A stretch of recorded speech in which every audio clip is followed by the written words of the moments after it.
Hi, everyone. I'm Megan Berg, And I'm Dr. Jeanette Benigas. and we are here to fix SLP. We are discussing the biggest challenges that are currently holding back the field of speech language pathology. We present the issues with facts and invite you to be part of joining our movement to make things better, one conversation at a time. Let's fix SLP.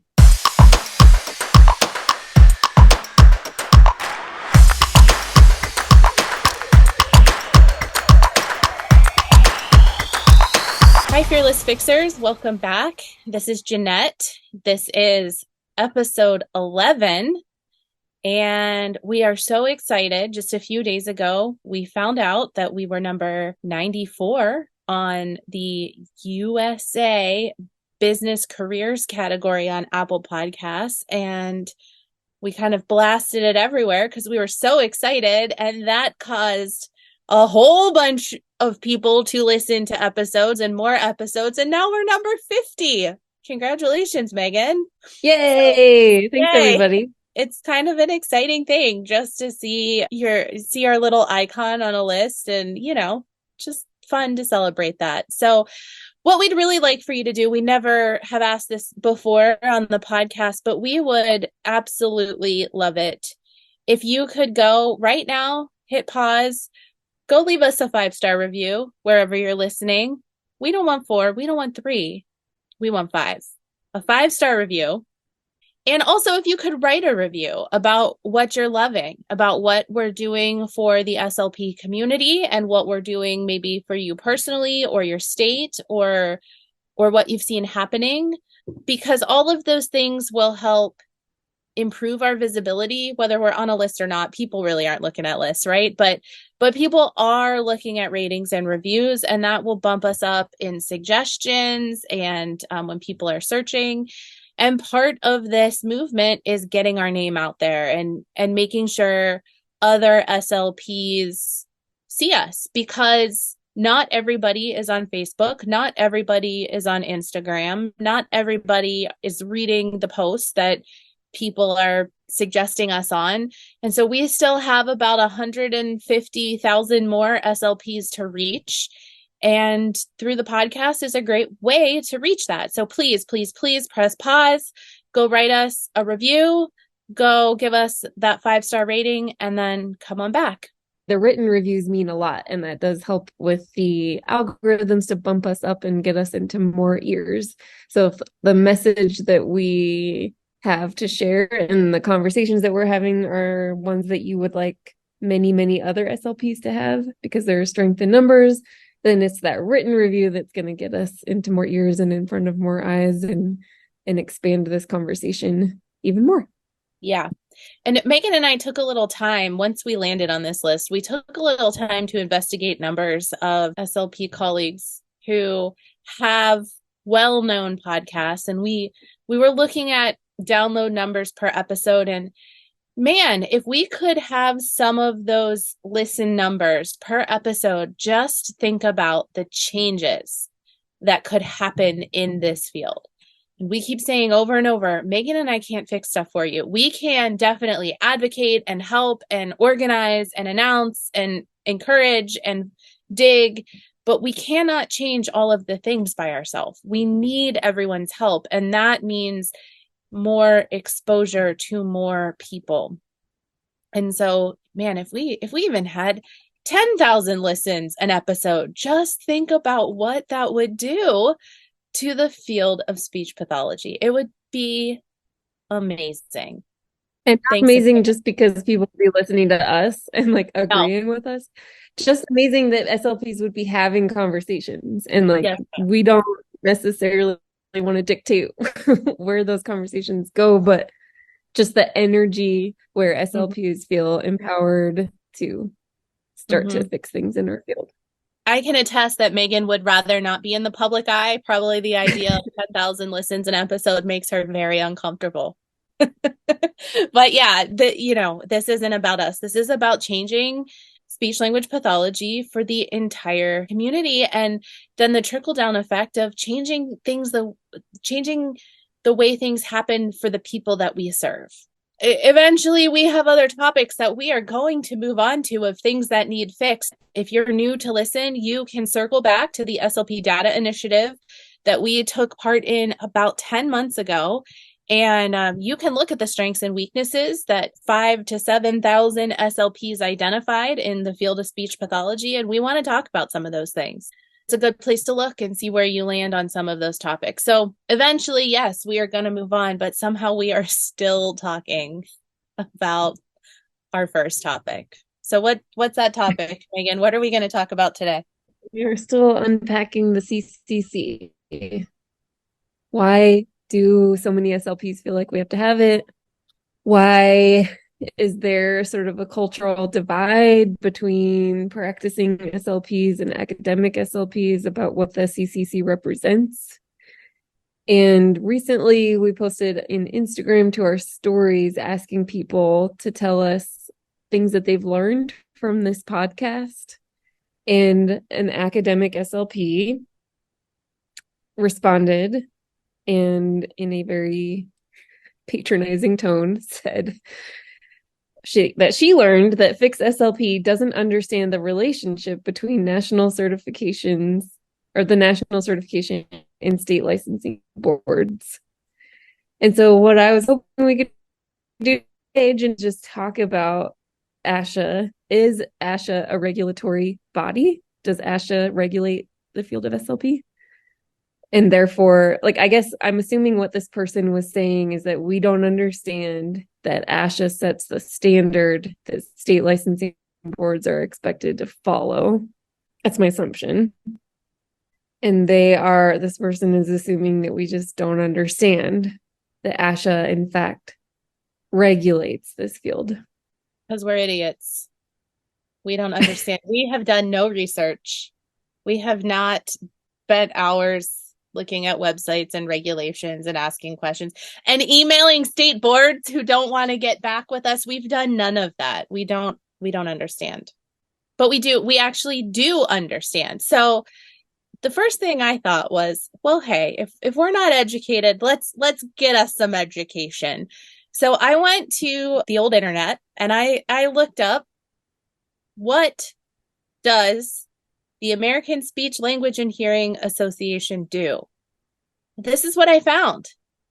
The mission of the American Speech, Language, Hearing Association, ASHA, is to promote the interests of and provide the highest quality services for professionals in audiology, speech language pathology, and speech and hearing science, and to advocate for people with communication disabilities.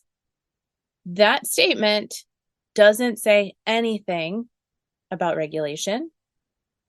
It also doesn't say anything about advocating for speech language pathologists, interestingly. This statement only says it's advocating for people with communication disabilities.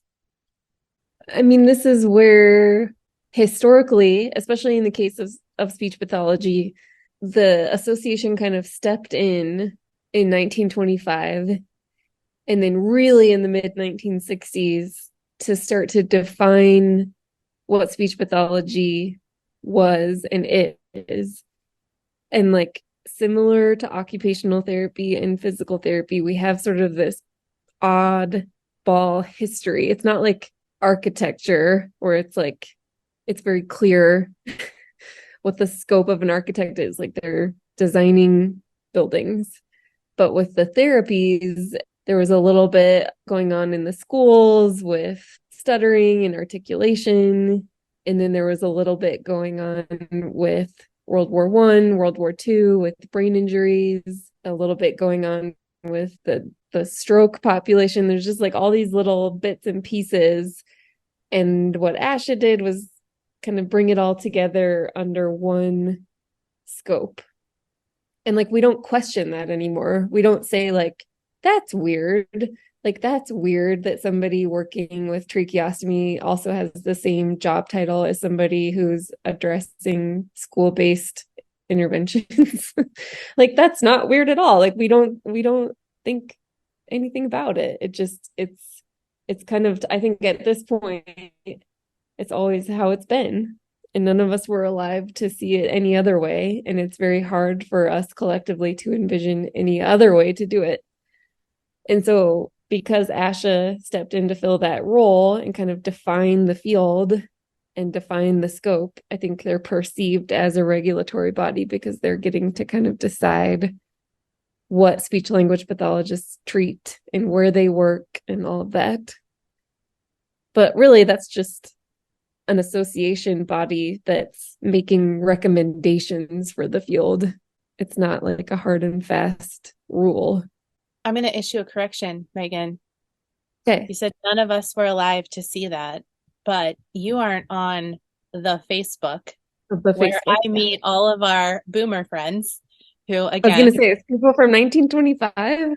No, not from 1925, but there are definitely some older speech pathologists who we, again, welcome into our community, who have been around to see what it was like 50 years ago. And we've had some good conversations with these folks, not 1925, but definitely not 100 years ago, but definitely 50 years ago. So 50 years ago would be the 70s. So that would have been around the time of Bogus versus ASHA.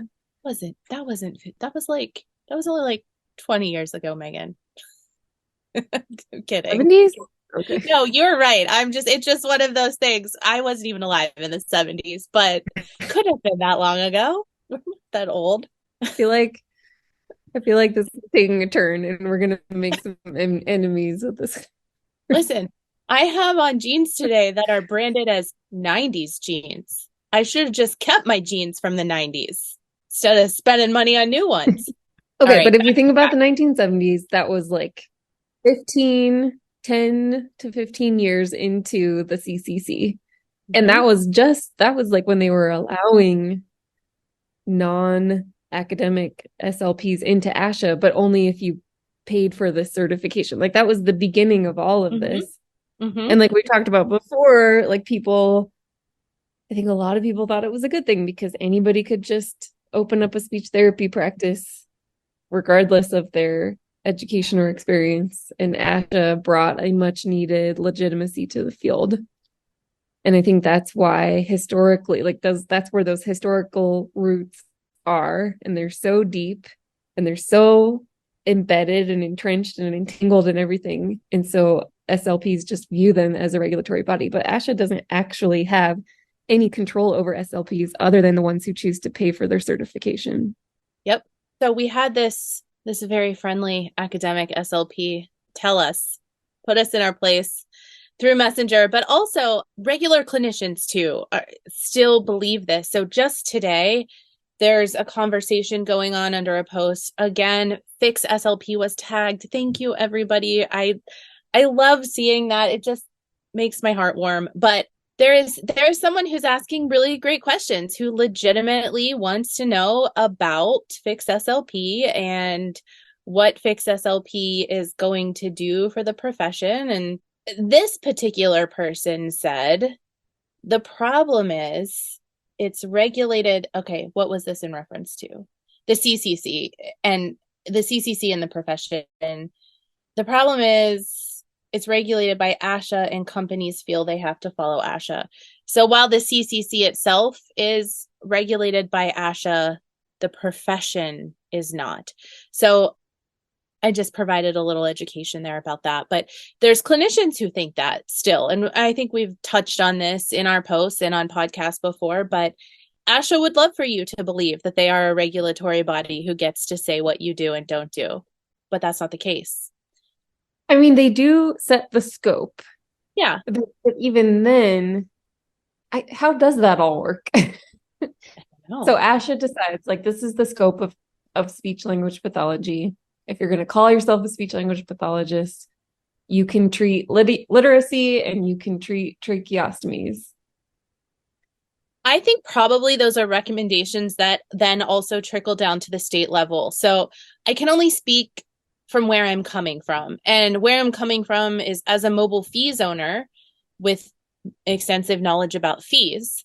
Not every state allows the speech language pathologist, or they may now. The last one may have changed, but In the past, not every state has allowed speech language pathologists to pass the scope or pass the scope without a doctor present.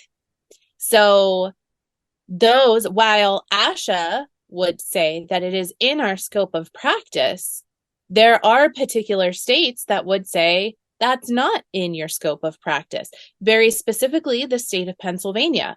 When I was working on my PhD, I spent time at Pitt, and I worked multiple hours a week in the lab of Roxanne Diaz-Gross. And across the hall, she would scope while I was there working in a very dark lab all alone, reading swallow studies by myself for like hours upon hours. But while she was there, she was working clinic, and she would be there with a doctor because at that time, Pennsylvania did not allow the speech pathologist to pass the scope. And there were some amazing SLPs that lobbied and advocated to get that changed. So now you can pass the scope in Pennsylvania without a doctor present. So I think probably those recommendations are made, but still that doesn't, it's not like ASHA waves its magic wand and says this will be, and then it is. The state has to adopt those things and say what we're allowed to do and not allowed to do under our state license. Yeah. I think also, and I don't know this, but this is just from spending so many hours collecting all the information about Medicaid requirements.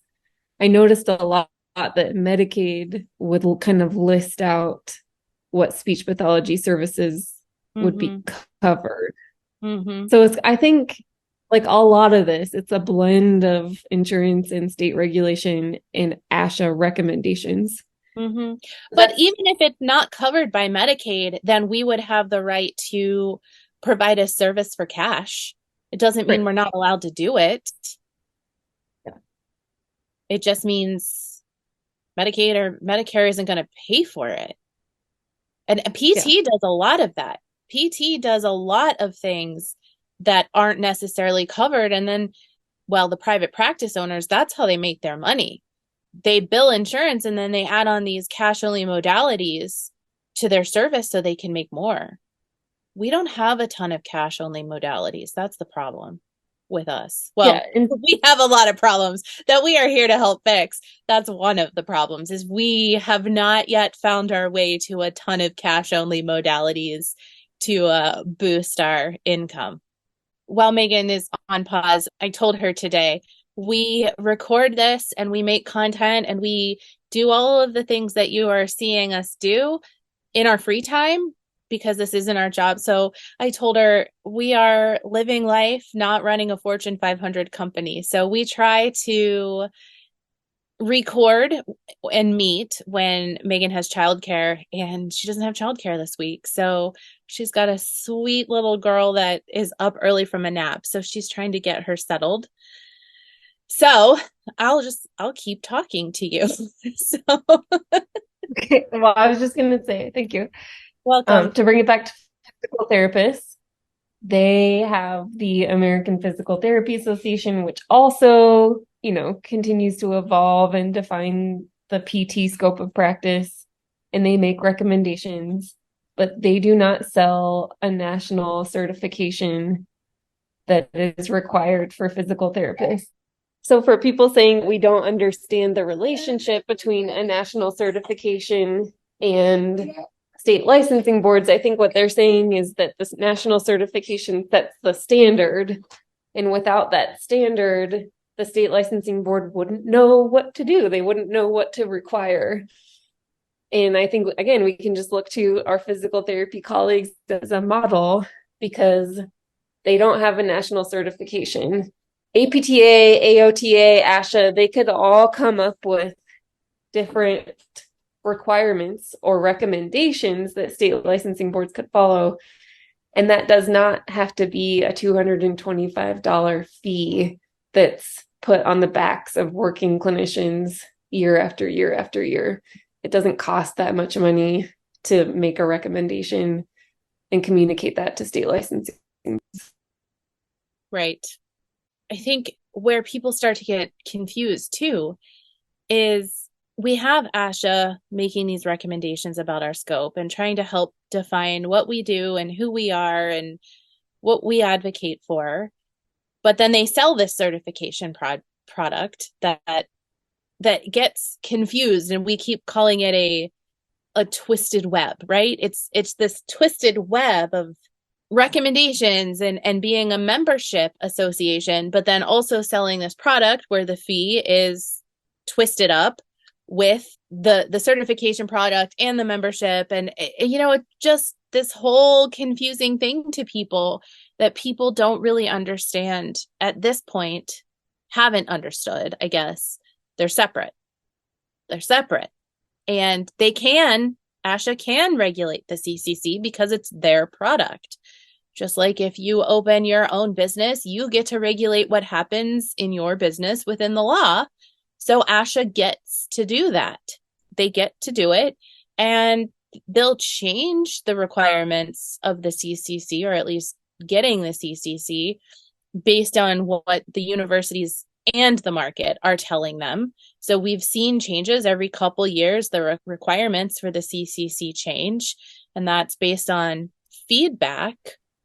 But that's all they get to regulate. They don't get to regulate what me, Jeanette, is doing in Ohio or is doing in Pennsylvania with my business. Now, if I did something unethical, they could take away my CCC. But if it got to that point, I'd just resign. We talked about that the last episode. And we're going to talk more about like sort of the evidence-based quote behind the CCC. And it's the same evidence base, the same survey basically that the Council for Academic Accreditation uses for the grad school programs. And so there's nothing like unique that is defining the CCC separate from the tests that go on the praxis, or the questions that go on the praxis test, and the requirements to finish your SLP degree. And so again, for like the 100th time, because apparently we're not making this clear, it's like the CCC is a one-time training milestone. It's not ethically, I mean, this is what it's sold as, but it's not ethically a full scope certification across the entire scope of speech language pathology. It doesn't guarantee that somebody could go work one day in the schools and then the next day in the hospital and the next day in home health and like have all of the skills for that without any assurance that actual specific training has been provided.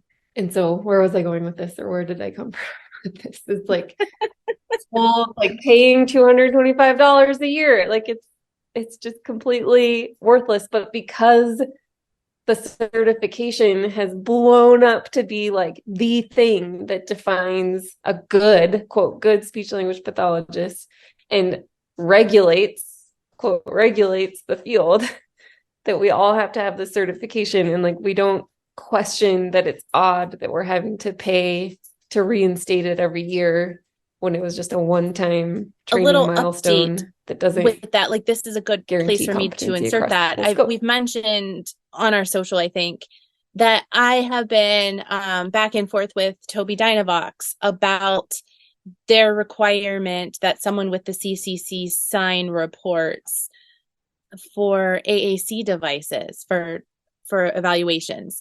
And I'm still back and forth with them, but the response that I got to my most recent email, it was almost like they copied and pasted without full understanding.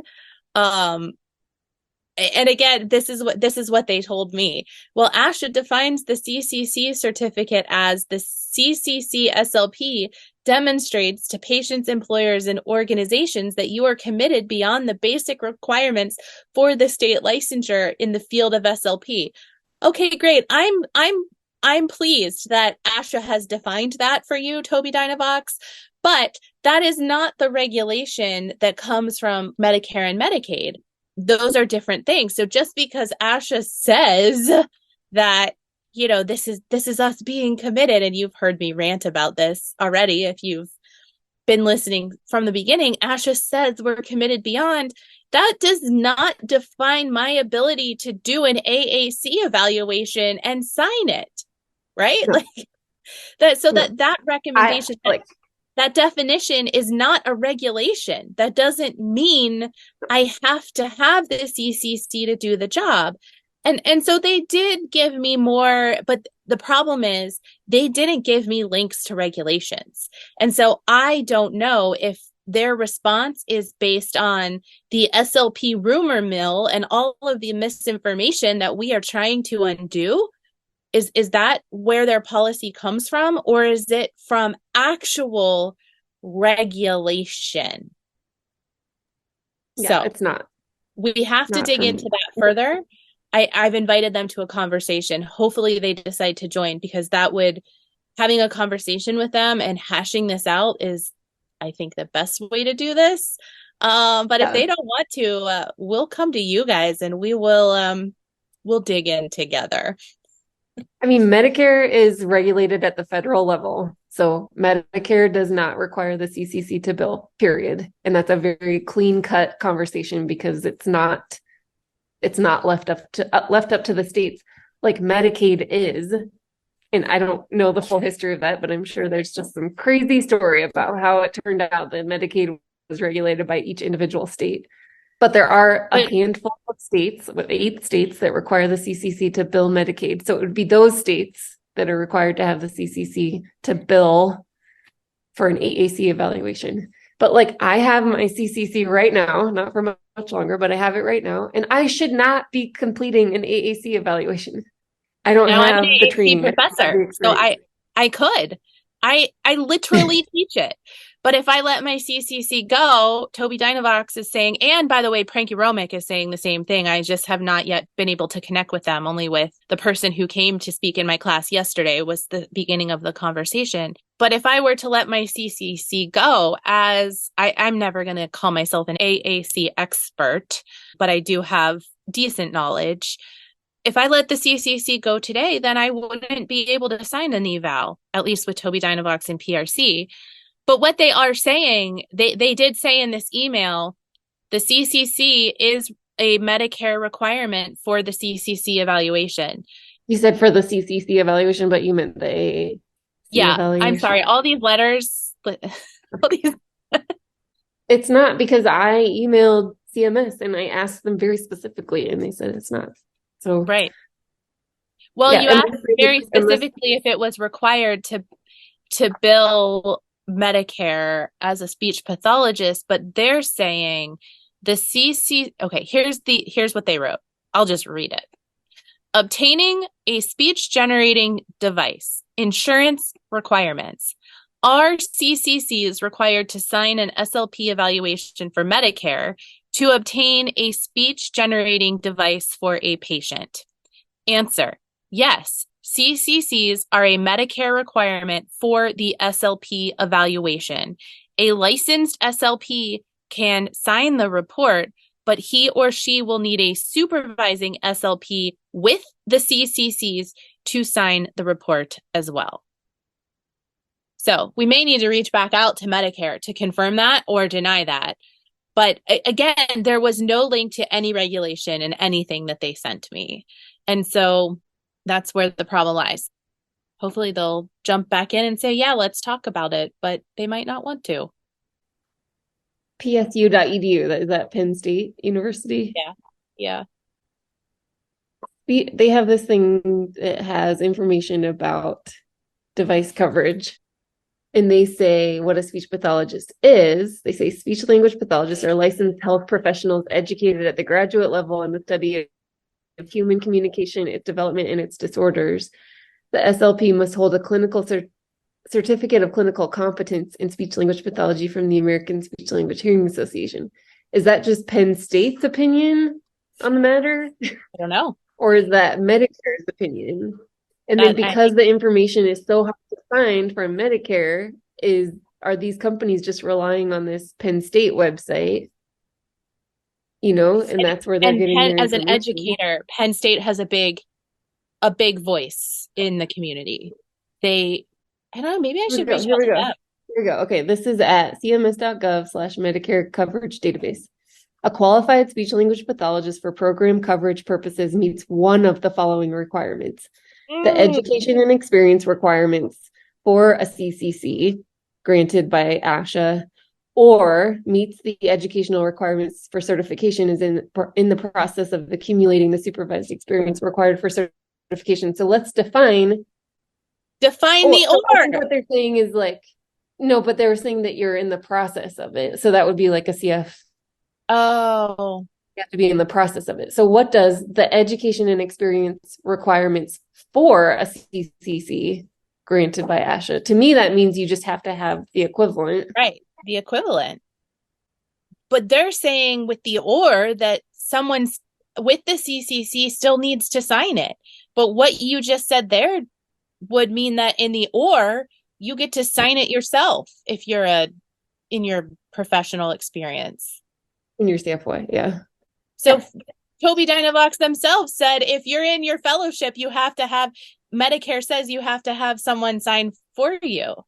So they're not clear. We need to go through this. Yeah. This is what happens when you have large institutions like Penn State putting these things on their website, or like we talked about the New Jersey Speech Pathology State Association having inaccurate information on their website. Like there's just so many rumors and there's so many layers where, again, we're just assuming that ASHA is their regulatory body. There's something else I want to unpack surrounding this. We have a follower Melanie, and I have been having some good conversations via Messenger. She has asked some great questions about holding on to her CCC because of endoscopy. So again, back to this endoscopy thing. And since we've started recording, she sent a message. And so before I read her message, Megan, let me ask you, ASHA makes the code of ethics. Do we have to follow the code of ethics if we're not a member of ASHA? No, we do not. We have to follow the code of ethics of our licensing entity. Does every state have a code of ethics for speech language pathologists? Yes. These are questions I don't actually know the answers to. That's why I was asking. So here's her question. And it might not be specific to speech pathology. It might be like, if you are licensed for any occupation in the state, these are the ethics that you must abide by. And they're probably going to base, somebody were to report an SLP to ASHA, that they would go by the ASHA code of ethics and then also provide disciplinary action at the state level. So ASHA has a position statement for endoscopy, and for all of our like pediatric people, I'm sorry, this is very healthy. This could be applied to anything and in any situation where ASHA has written some kind of position statement. So the position statement says it is the official position, not regulation, position. It is the official position of the American Speech Language and Hearing Association, ASHA, that endoscopy is an imaging procedure included within the scope of practice for speech language pathologists and described in previously established ASHA documents. And then they go on to list those documents. Speech language pathologists with specialized training in flexible nasal endoscopy, rigid oral endoscopy, and/or stroboscopy use these tools for the purpose of evaluating and treating voice disorders of speech, voice, resonance, and swallowing function. So that's the position statement. There is a statement that she pulled out. She copied and pasted it. It is required that individuals who practice independently in this area, and again, we're talking about endoscopy, hold the CCC in speech language pathology and abide by the ASHA Code of Ethics, including Principle of Ethics 2, Rule B, which states that individuals shall engage in only those aspects of the profession that they are within the scope of their competence, considering their level of education, training, and experience. This document was developed by the working group on endoscopy. So what that's saying there to me is you have to be competency trained to pass the scope. And we hopefully all know that. But it's that first piece that's interesting. It's required that individuals who practice independently in the area hold the CCC. and abide by the ASHA Code of Ethics. So ASHA is saying it's required to pass a scope that you have to have the CCC. But to me, that doesn't mean that the state has to require that. No. There's very little regulation in the state of Ohio, period. Now, the state of Tennessee, there's tons of regulations for passing a scope and even training and being a mentor. There's all kinds of regulations. But even if this came from a different document, it says this document was developed by the working group on endoscopy. Well, they don't control what we do either. It's still the state that controls what we do within our state, not the working group on endoscopy, not ASHA, the state. Yeah, and I would say this is where our $225 a year is going is, I mean, there's a lot of money that's spent on making these statements that make it sound like the CCC is the be all end all of everything SLP. And it's not. It's a very basic sign that, again, you've completed these introductory training milestones. Other than that, it doesn't mean anything. And so when ASHA continues to put out statement after statement after statement for all different kinds of things, whether it's scoping or whatever, and then this is how you get websites like Penn State, like just repeating it, and everybody's just, and then we're all like these just little robotic lemmings that are like, we need the CCC, we need the CCC. And it's like, do we actually know what it means and what it stands for and like what it's promising people? I will reach out to Penn State because they've been a wonderful resource. So I don't want people to think that they're not doing a great thing. They really have some wonderful training things. And shout out to Sarah Wallace, who is there, who does a ton of education in our field in the area of AAC. They're doing really great things. So I might touch base with her and ask about these questions because she may have links to the actual regulations.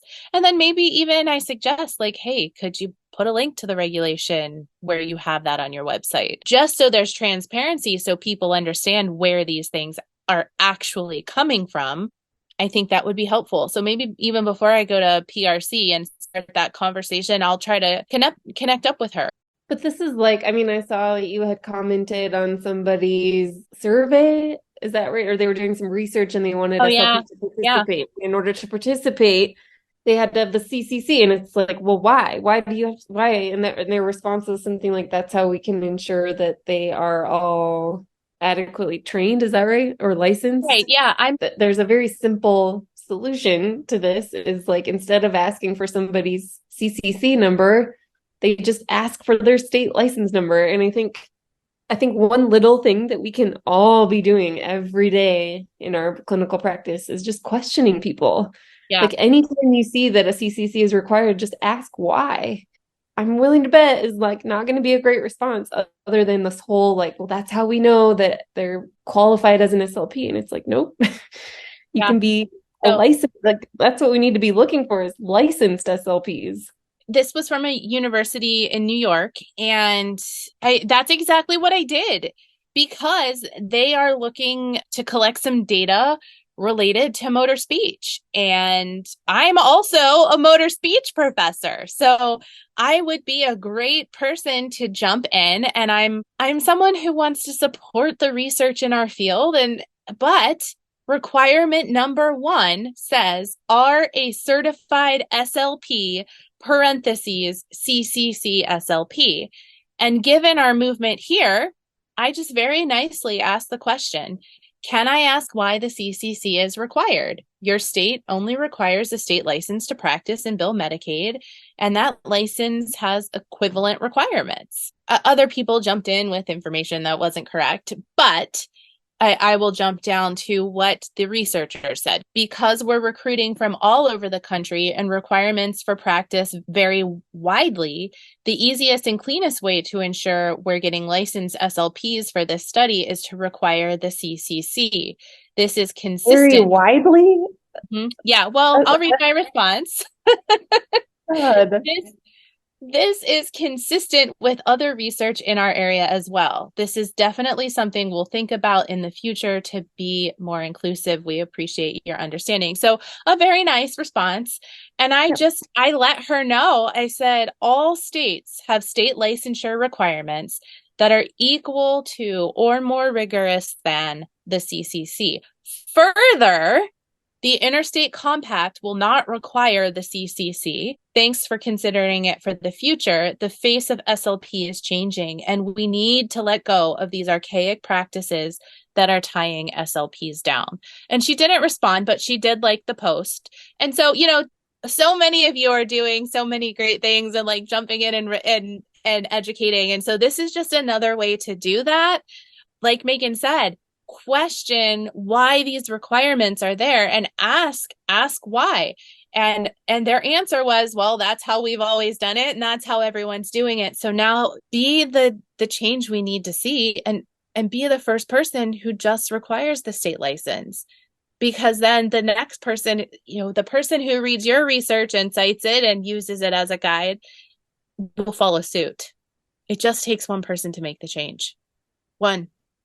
Yeah, and it's just going to be a slow cultural shift and this awakening to the fact that, sure, the CCC was useful. It got us to where we are today. We don't need it anymore. We're allowed to change. We're allowed to move forward. We're allowed to function like every other professional group of people in the United States that operates on state licensing boards. And like we have a voice and we have a say in our profession and the regulations that get passed that have an impact on us. And we're not here waiting for a national association to regulate anything, because they're not a regulatory body. That's not what they are here for. They can recommend things, they can put out statements, they can talk about scope of practice, they can host conferences, they can charge you for CEUs. Like they can do a lot of things, and like, yeah, they're very representative, and it's one of the most longest standing and historical institutions of this field, but this field is very young. And like they're not the only association out there, and they won't be the last. And like we should be allowed to change, and we should be allowed to evolve. And we don't need the CCC to demonstrate our competency anymore, because it doesn't demonstrate competency to begin with. Yeah, I think this is a good place to wrap up. Before we do, I want to mention, if you've made it this far, thank you. We are currently scheduling state associations to come on and talk about what their state association is doing, what they've done in the past, what they're doing now, where they'd like to go in the future, and why having our Fearless Fixers as members would be important. We are currently working with 11 states who are either interested in coming on or who have requested more information about what coming on might entail.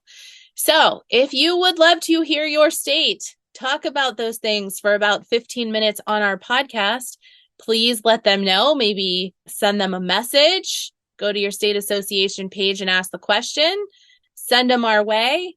If you are a listener who is part of your state association and you all would like to come on, every state was invited about a month ago via email. I sent the email to 1 to 3 email addresses. I tried for the 3 Ps and the general, if I could get it, but it didn't happen in every state. So you might have even missed it, but you can message us at team@FixSLP if you're interested in talking with me. I can get with you and give you more details, but we are scheduling that now. We're ready to get going. It's time to have some states on. Remember, if you forgot to pause earlier, as soon as you turn this off, go rate and review us. We really appreciate it. So we will be back next week. Thanks for fixing it. Thanks, everyone. Bye.